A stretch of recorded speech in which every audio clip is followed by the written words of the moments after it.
60-70-80 speed maintain करू. या रोडमुळे मित्रांनो दळणवळण खूप फास्ट झालंय. म्हणजे जो प्रवास आपल्याला पूर्ण दिवस लागायचा नागपूर पर्यंत जाण्यासाठी जालन्यावरतून, तर तो प्रवास आता एक 6-7 तासामध्ये कव्हर होतो.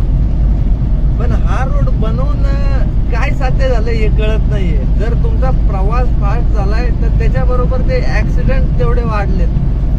म्हणजे ह्या रोडला आतापर्यंत आपण 3 ते 4 ऍक्सिडेंट असे पाहिले असतील का गाडी टोटल लॉस आहे. म्हणजे कोणाचे टायर फुटलेत, तर कोणी एकामागून एक 3 गाड्या धडकल्या, तर कोणाचा पूर्ण जळून खाक झालाय. पण याच्यावरती अजून किती काम करा. 2 वर्ष होऊन गेले तरी रस्त्याचे अपघात आहेत ते आहेत. म्हणजे सरकारने फक्त हा रोड बनवला, रोडवरती ज्या फॅसिलिटीज पाहिजेत, इकडे जे वॉशरूम बनवले ते तिकडे वॉशरूमला जायला परमिशन नाही. पेट्रोल पंपवाल्यांचे वॉशरूम आहेत, त्यांचा मनमानी कारभार.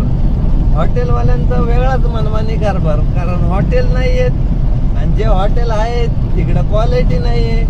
मग तुम्ही ज्यावेळेस 700-800 किलोमीटर 1000 किलोमीटरचा रोड बनवतायत, तशी फॅसिलिटी पण त्याच्यावरती द्या, तशी सेफ्टी पर्पज पण त्या रोडवरती ट्राय करण्याचा प्रयत्न करा.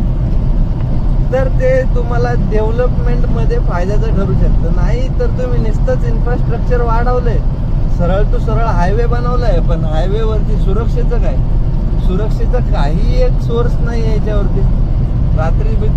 अपरात्री चोऱ्या माऱ्या सुद्धा होऊ शकतात, कारण सुमसाम आहे. कोण बघायला, कोणी रोखायला, काय तुम्ही कॉन्टॅक्ट करू शकताय? किती पेट्रोलिंगच्या गाड्या फिरतात? हे काही नाही. फक्त तुम्ही यायचं समृद्धीला, आपल्या गाडीची काळजी आपणच घ्यायची आणि आपला प्रवास आपणच करायचा. बस एवढंच. स्वतःच्या जीवाची काळजी स्वतः घ्या आणि तुमचा प्रवास सुखरूप करा.